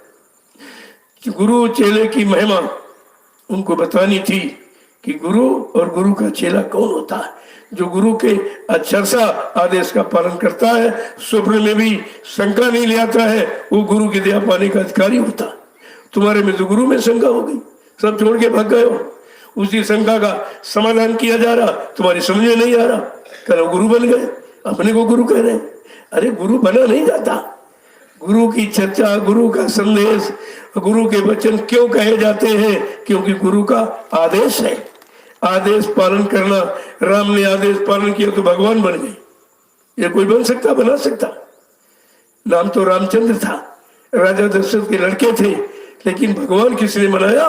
गुरु ने। गुरु के यहाँ भगवान बनाए जाते, बताइए, राम भगवान बना दिया। अब वो किसको भगवान बनाएंगे और किसको मतलब यानी अपना बनाएंगे, अपना बलपुरुष देंगे, वो तुम्हारे समझ में इतनी जल्दी नहीं आएगा जब तक आप सत्संग नहीं सुनोगे, बच्चों का पालन नहीं करोगे। अब हिंदुस्तान में 45 करोड़ चेला, गुरु के आदेश का कौन पालन कर रहा? ये बताए हमको कोई कि गुरु के आदेश का कौन पालन कर रहा? जब तुम दरबार छोड़ के चले गए, शरण चरण सब छोड़ दिया और गुरु को छोड़ दिया, तो आदेश तुम्हारे पास रहा कौन सा आदेश पालन करो? तो वही स्वार्थ लोभ लालच रह गया, उसी में फंस के रह गया। और जब बताया जा रहा तो जब परेशानी हो रही ना, उनको दिक्कत हो रही है कि असली राज क्यों खोल रहे हैं, क्यों बता रहे हैं, सही सच्चे रास्ता जो गुरु ने बताया उस रास्ते पर चलने के लिए क्यों बार बार बल दे रहे हैं। तो दर्द तो इस बात का इनको हो रहा, लेकिन आदेश आदेश है, आप न पालन करें, हम तो पालन करेंगे, हमको आदेश है। जब आदेश है तो पालन करेंगे, और उसमें कोई मतलब किसी तरह की बाधा नहीं डाल सकता। लोगों ने कितनी कोशिश की है, लेकिन हमने कहा नहीं, मेरा कोई वादा है नहीं, मेरा कोई वचन है नहीं, मैंने कोई आदेश दिया नहीं, हम स्वतः आदेश का पालन करने निकले हैं और आदेश का पालन करते ही रहेंगे और उनका सत्य संदेश जीवों के कान तक पहुंचाते ही रहेंगे। इसमें इस काम को नहीं बंद करने वाले, क्योंकि हमें आदेश हुआ है, तुम्हें आदेश हुआ नहीं। वैसे सामूहिक आदेश सबको था 71 में, 1971 में कहा जब तक देश में अच्छी व्यवस्था नहीं आ जाती है, सबको रोजी रोटी नहीं मिल जाती, महंगाई गरीबी बेरोजगारी नहीं दूर हो जाती है और चोरी डकैती कत्ल बलात्कार नहीं समाप्त हो जाता है और धार्मिक धरा पर यह मुर्दा मांस का भोजन खत्म नहीं हो जाता है और बुद्धि नाशक नशा शराब का प्रयोग नहीं बंद हो रहा, जिसके पी लेने से बुद्धि पागल हो जाती, माँ बहन बेटी बहू की पहचान खत्म हो जाती है। कहा ये मेरा यानी जनहितकारी समाज कल्याणकारी और आपका कल्याणकारी संदेश मेरा जन जन के कान तक पहुंचाते ही रहना, आदेश तो ये है, ये आदेश है, उसी आदेश का पालन हो रहा। इसमें गुरु बनने की बात क्या, कम से कम समझना चाहिए, समझ के कुछ कहना चाहिए। अब ये कर सकते नहीं क्यों, इन्होंने गुरु को छोड़ दिया, इन पर इनके अंदर गुरु पर विश्वास नहीं है, गुरु के वचन इनके पास है ही नहीं कि किस तारीख में क्या कहा, मैं तारीख उस समय के बराबर बताता हूँ। ये संदेश हुआ, मैं उसी को तो कहता हूँ। 1989 का बताया देखिए, और वो 15 का बताया, सबसे बड़ा तो 1915 का था कि बाबा जी ने क्या कहा था, ऐसी स्थिति परिस्थिति लाके खड़ी कर दूंगा, फिर कुछ दिनों के लिए बच्चा मैं तुम्हारे से दूर चला जाऊंगा, तुम इतनी जल्दी न मुझे पा सकोगे न मुझे पहचान सकोगे, मैं समय पर आकर अपने समस्त वादों को पूरा करके दिखाऊंगा। देखिए, लेकिन तुम मेरा इंतजार भजन करके करते रहना। क्या किसी ने इंतजार किया है? आज भी कोई इंतजार कर रहा? सिर्फ आलोचना और निंदा की सिवा इनके पास कोई काम नहीं, ये पहचान इनकी। तो आपको तो सोचना चाहिए, कितने वचन और कितना सुनाया गया, वो सब मैंने 8 बरस में आपको सुनाया, पूरा बताया, अक्षर सा बिल्कुल जैसा कहा उन्होंने मैंने वैसा ही कहा है, अपनी तरफ से जोड़ घाट कभी नहीं की। अब ये लोग अपनी जोड़ घाट उसमें करते रहते, अपने को गुरु कह रहे, अपने को जय गुरुदेव कह रहे। अरे ये कोई बन जाएगा? जिसने जय गुरुदेव नाम जगाया उसने तो अपने को नहीं कहा मैं जय गुरुदेव, कहा ये नाम उस मालिक का है, न मेरा है न तुम्हारा है न किसी आदमी इंसान जानवर पक्षी का है, ये नाम उस मालिक का है और यही नाम सर्वोपरि। कलयुग के जीवों के लिए कहा था ये नाम सर्वोपरि। और आप अगर सच्चाई गुरु की पकड़े होते और गुरु को पकड़े होते, गुरु में आस्था विश्वास होता, गौरव गरिमा जानी होती, तो आप ये सब उच्चारण नहीं करते कि मतलब वो गुरु बन रहे हैं, अपने को जय गुरुदेव कह रहे हैं। अरे जब जिसने नाम दिया उसने नहीं कहा तो हम कैसे कह देंगे, या हम कह देंगे तो कोई मान लेगा? क्या विश्वास कर लेगा? कौन किसको नहीं जानता है, कौन नहीं समझता। फिर आपको ये शब्द बीच में लाना नहीं चाहिए। हाँ, मैं वचन तो जरूर कहता हूँ, वचन मुझको मालूम है, मैंने बहुत नजदीक से सुना और देखा और समझा हूं और किया हूं, तब मैं कह रहा हूं। और कोई क्यों नहीं कहता? इतना बड़ा हिंदुस्तान पड़ा है और कोई ये वचन क्यों नहीं कहता? क्योंकि उनको गुरु पर विश्वास नहीं, उन्होंने नजदीक से गुरु को देखा ही नहीं, और अगर देखा होता तो फिर ये शंका कहाँ बीच में आ गई। तो प्रेमियों, सुनते सब रहो, लेकिन काम अपना करो, काम अपना करो। जैसे हाथी अपनी रास्ता जा रहा, कुत्ते भूख रहे, कुत्ते के भूखने पर हाथी अपनी चाल कम नहीं करता, ना कुत्तों की तरफ देखता कभी। वैसे वो चाहे एक पूंछ मार दे, कुत्ता खत्म हो जाएगा, लेकिन ये भी नहीं करते, ये भी नहीं करते। मारना और ताड़ना ये उनका काम नहीं, समझाना काम। समझाने में डांट है, फटकार है, सबको लगाई जाती, वो इसलिए कि ये समझ जाए, ये समझ जाए, इसमें न फंसे। तो सारा समय तुम्हारा इसी निंदा, आलोचना, बुराई, क्रिटिसाइज में चला जाएगा और आप कुछ प्राप्त नहीं कर पाओगे। तो डांट फटकार भी लगाई जाती, वो भी कोई दुश्मनी में नहीं, बनने के लिए। अब तुम उसको समझते नहीं तो उसके लिए क्या किया। और ऐसे समझ आने वाले, एक तो जानते नहीं हो, दूसरा सही सच्ची बात कहे तो तुम मानते नहीं, फिर तुमको जानकारी कैसे मिलेगी। एक एक वचन को बड़ी सावधानी के साथ सुनना चाहिए। तो जब गुरु की पहचान नहीं है, जब ये कहा जाता गुरु की असली पहचान क्या है, गुरु वही जो शब्द सने ही, शब्द बिना दूसर नहीं सही। गुरु, सच्चा गुरु वो है जिसको शब्द से, जो ऊपर से आ रही ब्रह्माणी, आकाशवाणी, ईश्वर वाणी, अमेधवादी, कलमा और आयत, जो उसको सुन रहा है, वो आधार उसका ये है, कहना वो सच्चा गुरु, बाकी सब झूठे। देखिए कितना स्पष्ट परिचय दे दिया। गुरु वही जो शब्द से नहीं, गुरु सच्चा वही है जिसको शब्द से स्नेह है, और जिसको भौतिकता से कि पैसा मिल जाए, धन दक्षिणा मिल जाए, सामान मिल जाए, सम्मान मिल जाए, पद मिल जाए, कहते ये सच्चा गुरु नहीं, ये झूठा है। क्योंकि संसार झूठा है, शरीर भी झूठा है, शरीर से जितने यानी सामान लगे सब झूठे, वो तो जड़ शरीर के प्रयोग के हैं। जड़ शरीर भी जड़ सामान का प्रयोग जब कर सकता है जब चेतन जीवात्मा रहेगी शरीर में। जीवात्मा के निकल जाने के बाद ये सब बेकार हो जाएगा। जो भी आपने इकट्ठा किया, दुकान, मकीन, जमीन बनाए, सब खत्म हो जाता है। कम से कम समझना चाहिए। आप समझेंगे कैसे? ये तो सत्संग में आए नहीं, जो निंदा करे कैसे आएगा सत्संग? दूर दूर, तो दूर दूर से तालाब की गहराई नहीं मिलेगी, किसी की गहराई दूर से नहीं होती। जब सत्संग में आओगे, वचनों को सुनोगे, तो सुनने से भी नहीं शंका जाएगी। जब उन वचनों को अपने जीवन का आधार बनाओगे और एक एक वचन यानी चलोगे, पढ़ोगे, तुमको वचनों की सच्चाई मालूम हो जाएगी। ऐसे थोड़ी तर्क वितर्क कुतर्क से थोड़ी कुछ होने वाला। कुछ ये तो सभी कह रहे थे। आपने कितना देखा कि धर्मोपदेश देश में हुआ, धर्म बचा है, धर्म रहा क्या? किताबों से धर्म की स्थापना हो जाएगी? किताबों से धर्म की स्थापना हो जाएगी क्या? मठ मंदिर गिरजाघर इमारतों से धर्म की स्थापना हो जाएगी? इसी ने स्पष्ट करके कहा कि भगवान राम अगर अयोध्या में बने रहते राजा बनके तो कुछ नहीं होता, कुछ नहीं होता। तो गुरु तो जानता किस काम के लिए आया है। फट से वो उधर से बिल्कुल मतलब हटाया और इधर भगाया। कहाँ भगाया? जंगल में। जाओ पहले देखो कि जंगल की व्यवस्था क्या होती है, तुम कैसे बर्दाश्त करोगे। जो सब कुछ बर्दाश्त करता है वो सब कुछ दे सकता है।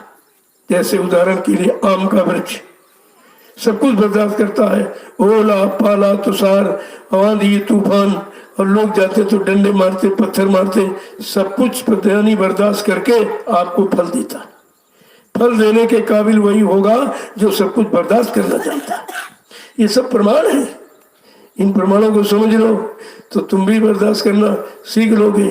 तभी कहा, काम न छोड़ा, क्रोध न छोड़ा, कटुक वचन का इस कैसे सहते, तुम साध कहावत कैसे, कैसे तुमको साथ मान लिया जाए? तुमने कुछ साथ माने पकड़ा ही नहीं, गुरु का एक वचन भी नहीं पकड़ा।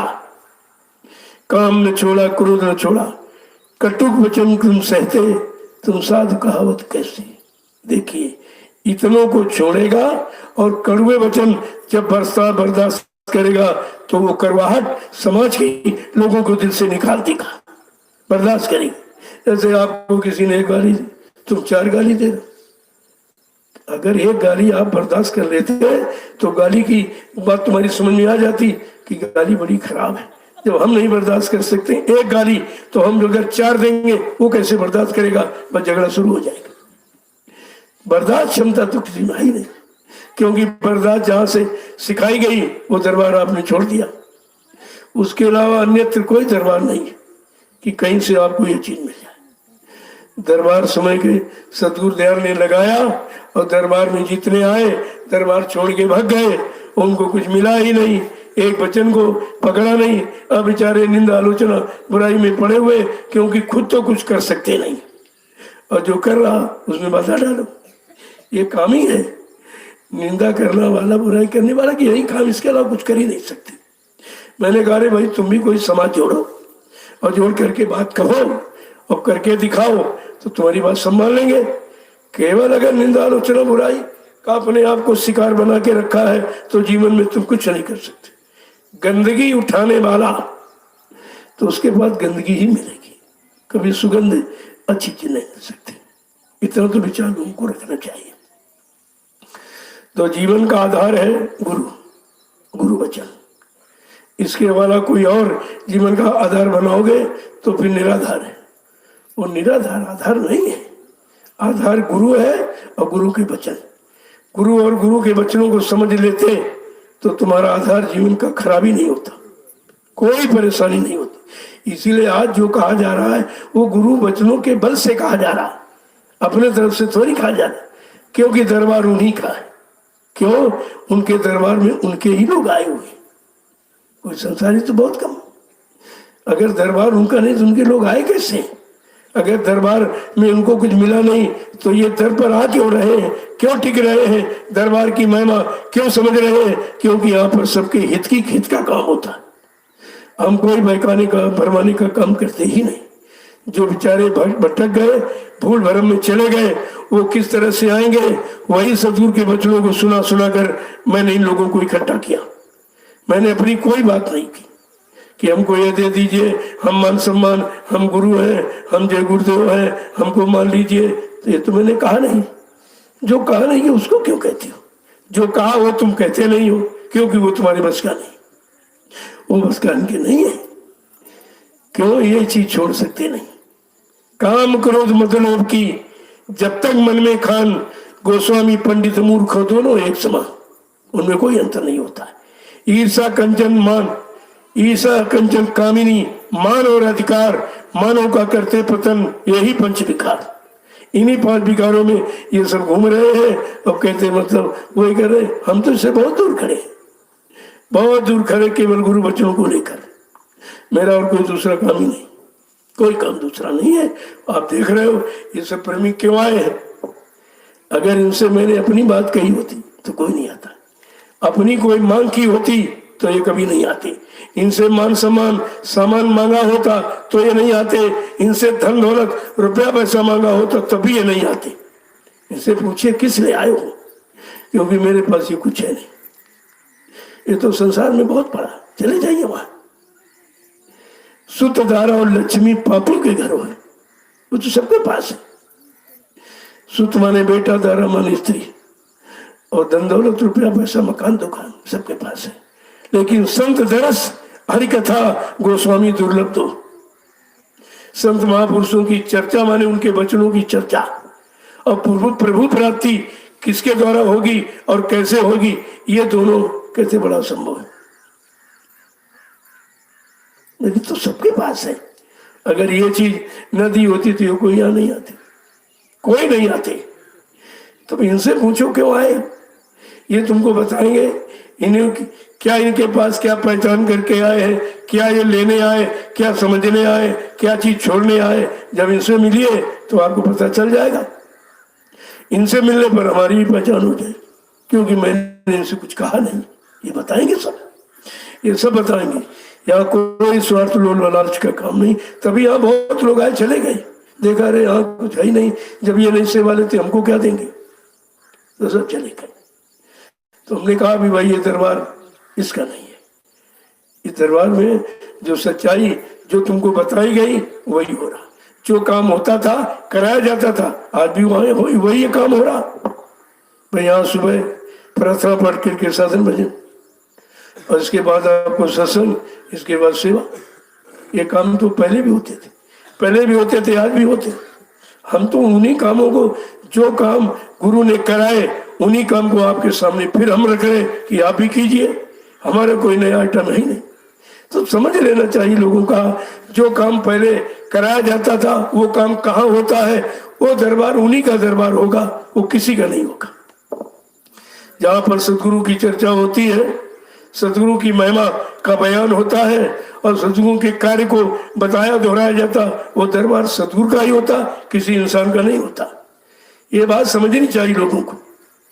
यहाँ से तो कोई संदेश ऐसा नहीं होता। अब रही बात ये बीमारी की, तो मैंने कहा भाई बीमारी कुछ नहीं। क्यों बीमारी किस लिए आई है?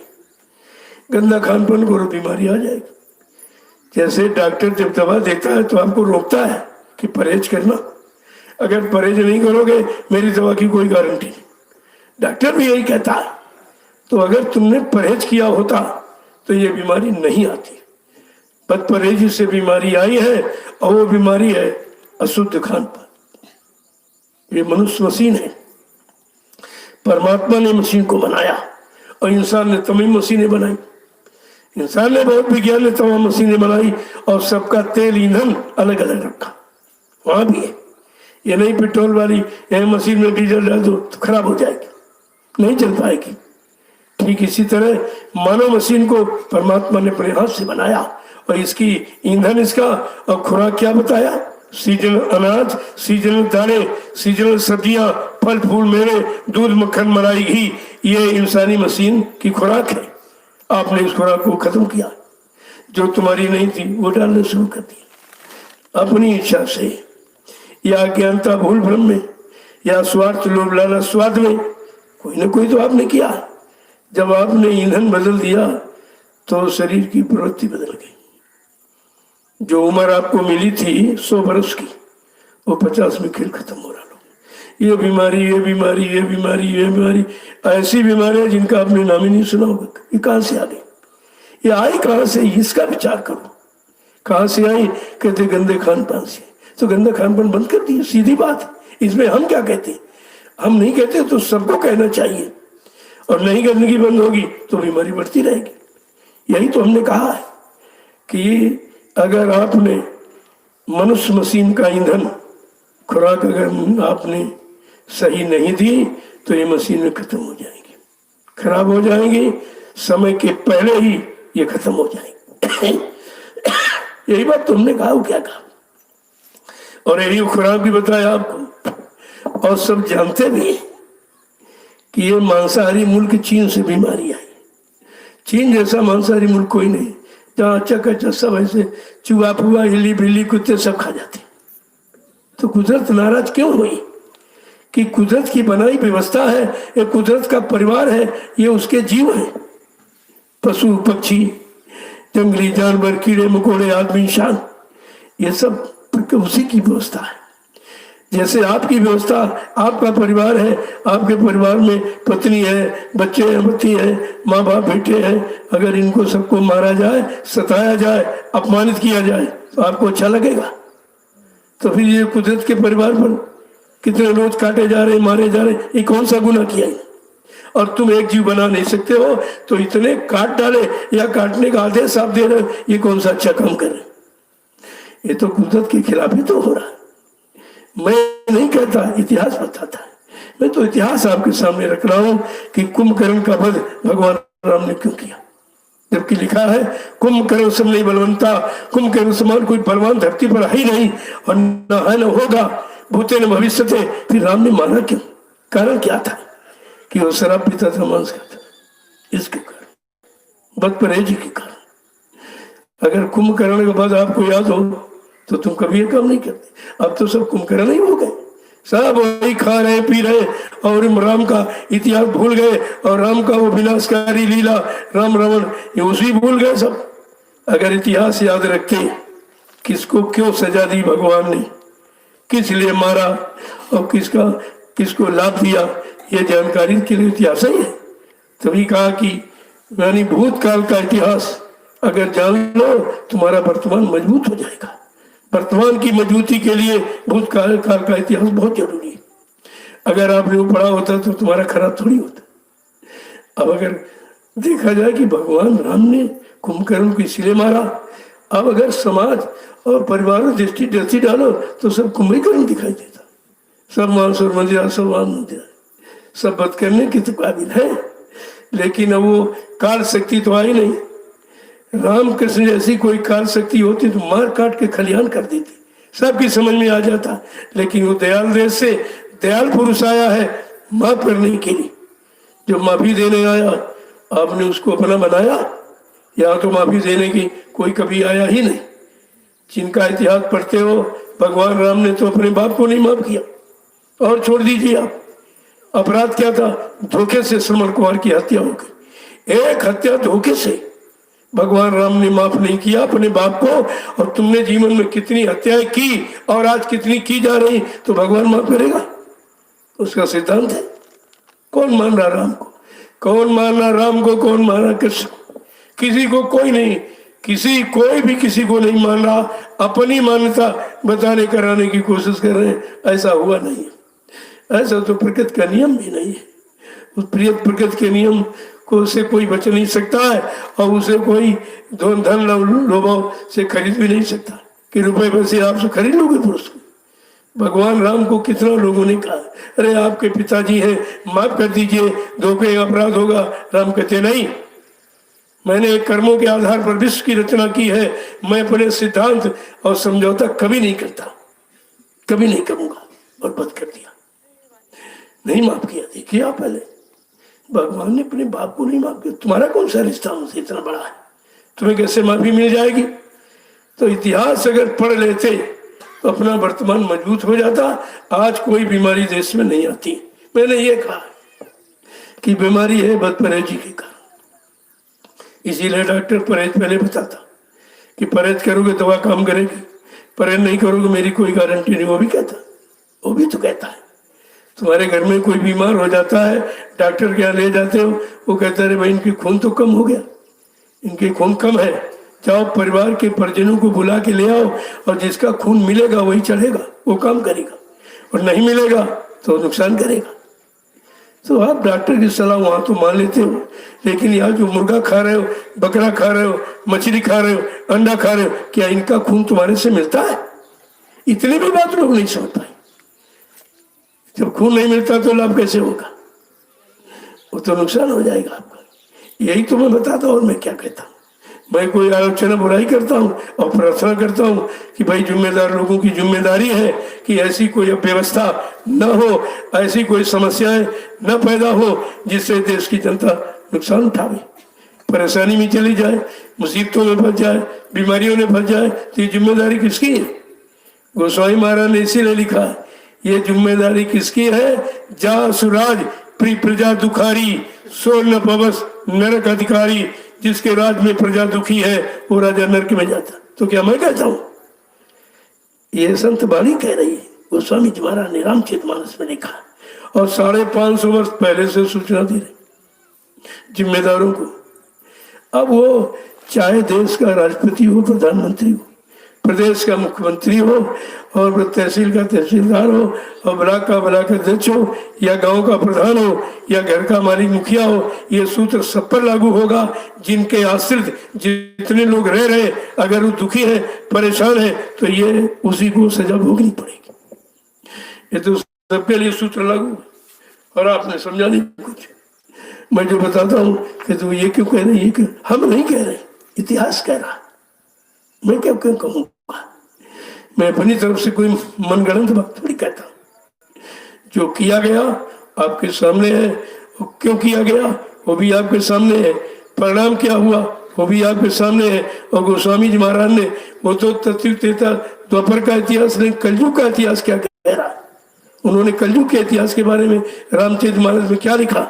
साधु अवज्ञा का फल ऐसा, और जरे नगर अनाथ कर जैसा, साधु संग महात्माओं की आज्ञा का उल्लंघन जो परिवार समाज देश और जाति मुल्क करेंगे वो जल के राख हो जाएंगे। क्यों नहीं पढ़ते उसको? अरे तो मैं थोड़ी कह रहा हूँ, ये तो आपका आपके यहाँ लिखा पड़ी घर में रखे, मैं उसकी याद कराता हूँ। मैं कहता नहीं हूँ, याद कराता हूँ। मैं मनवाता नहीं हूँ, आपके सामने प्रमाण रखता हूँ। हम क्यों मनवाएंगे, हम मनवाने वाले होते ही कौन है। तो ये है कि बाबा जी ने यही तो आपके सामने कहा कि अभी महात्मा समझा रहे हैं, सब तरह से मना रहे हैं, पूरे कर्मों की माफी भी दिला रहे हैं। अगर तुमने उनके वचनों को न माना और उन पर विश्वास न किया तो फिर खेल खत्म हो जाएगा, तो आप अति मुसीबत में गिर जाओगे। कहा कि देखिए ये सब 550 वर्ष पहले से रामचरितमानस लिखी, तब से बराबर प्रचार जगह जगह, लेकिन वो तो मनोरंजन का आधार बना लिया। अरे वो संत मानी है जीवन में उतारने के लिए, भाषण स्पीच प्रवचन के लिए नहीं होती है।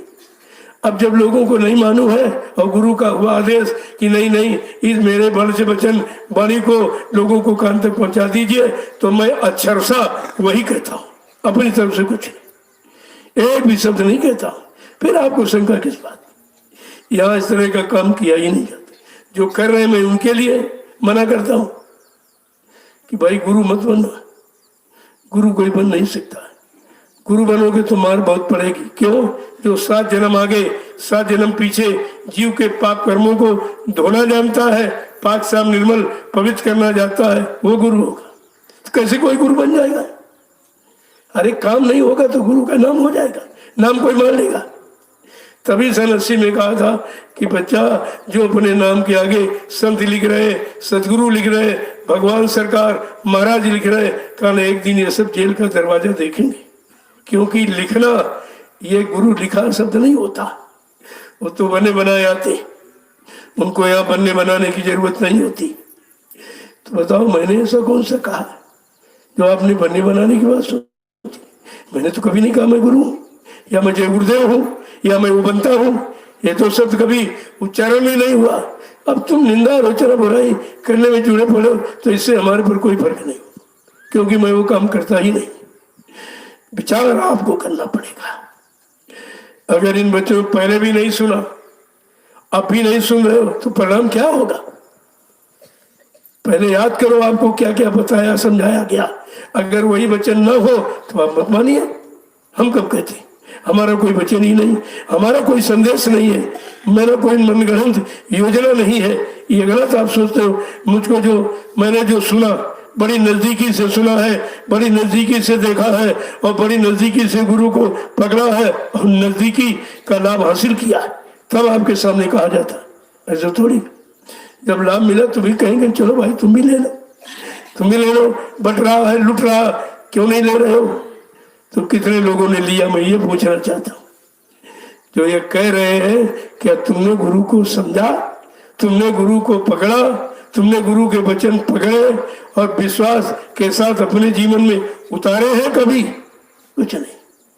तो शंका तो रहेगी तुम्हारी, शंका का भूत तुम्हें चैन लेने नहीं देगा और इसी में पड़े रहो तब तक समय निकल जाएगा।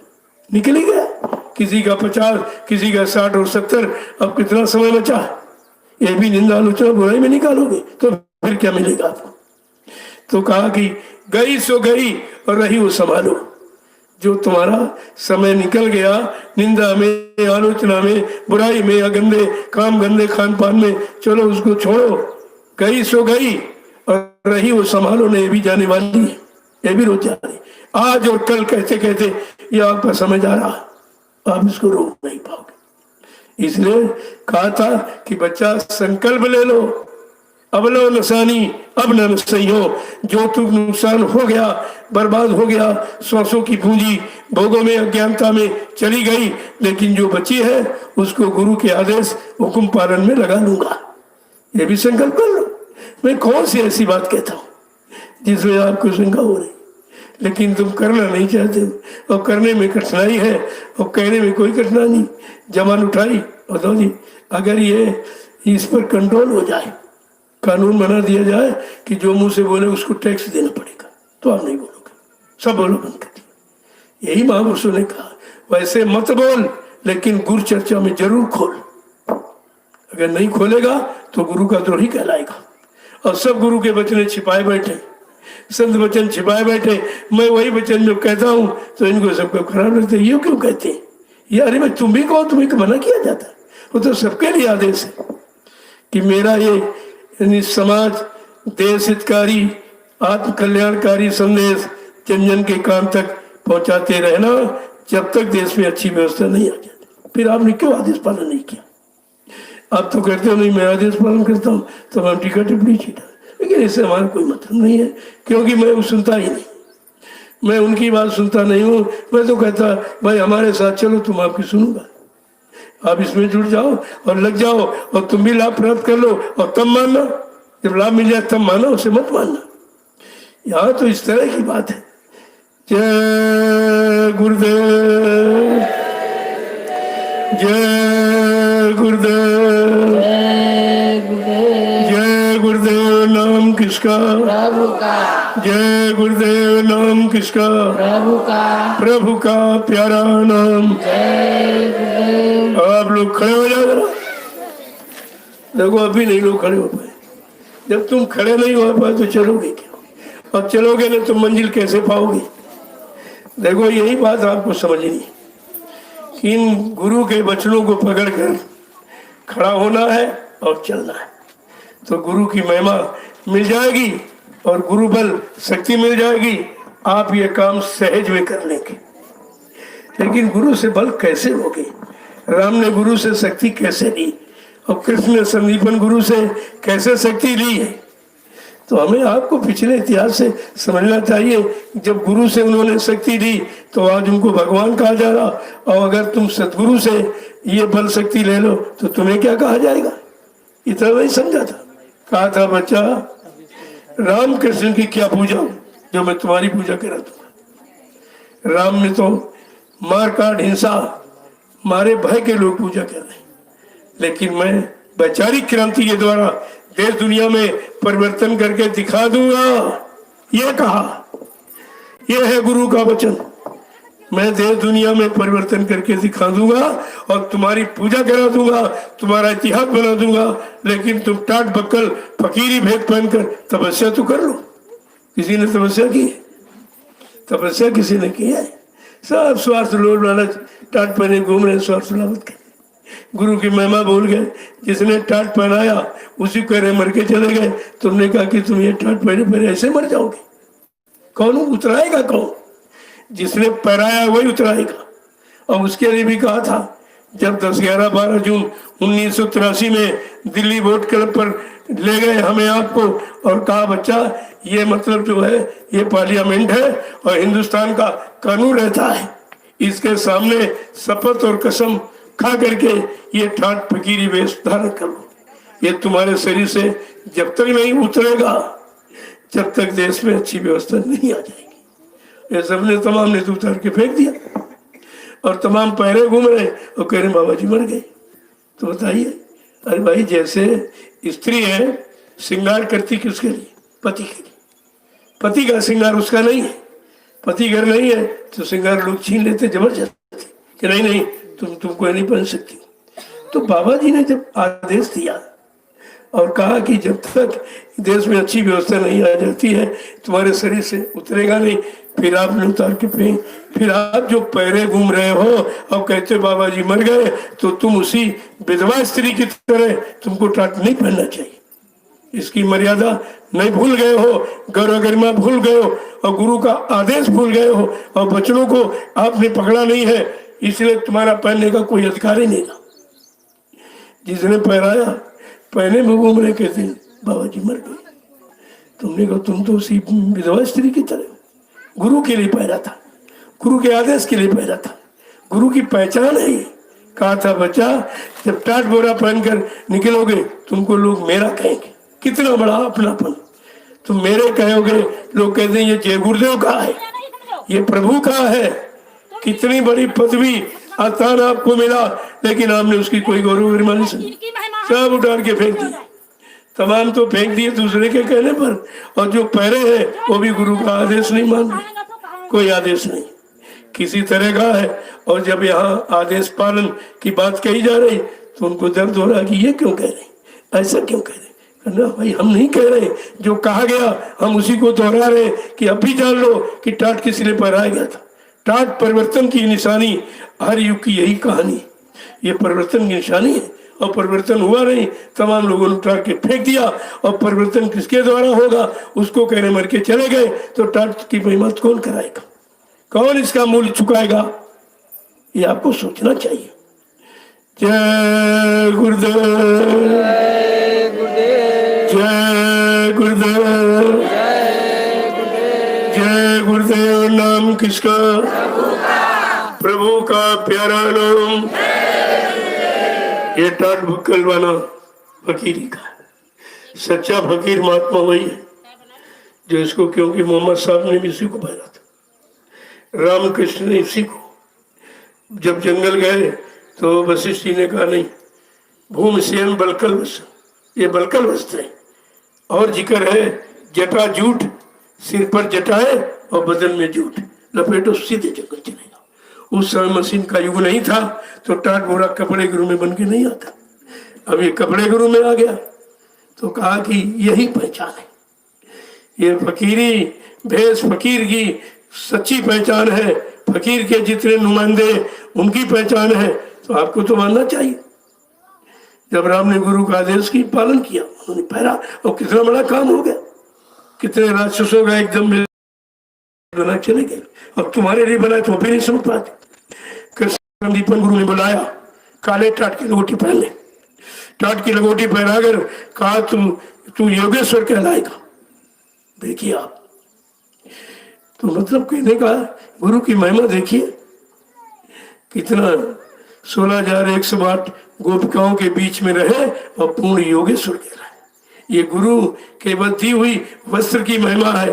ये आदेश है, टाट वाट नहीं है, आदेश है। आदेश में शक्ति ताकत है। आप उधार करना चाहिए, किसी ने नहीं पहना। मैं तो अभी पहले घूम रहा हूँ, ये टाटे तो पहले और क्या है। ये टाट फकीरी भेष है, इसमें किसी तरह का कोई वो नहीं है। आप कुछ कह ही नहीं सकते हो, मैंने कहने के लिए कुछ बाकी रखा ही नहीं, मैं करके दिखाता हूँ तब कहता हूँ। अब सब कोई नहीं कर रहा, कोई कर रहा है। विचार तो आपको सोचना चाहिए। बड़ा प्रचार हो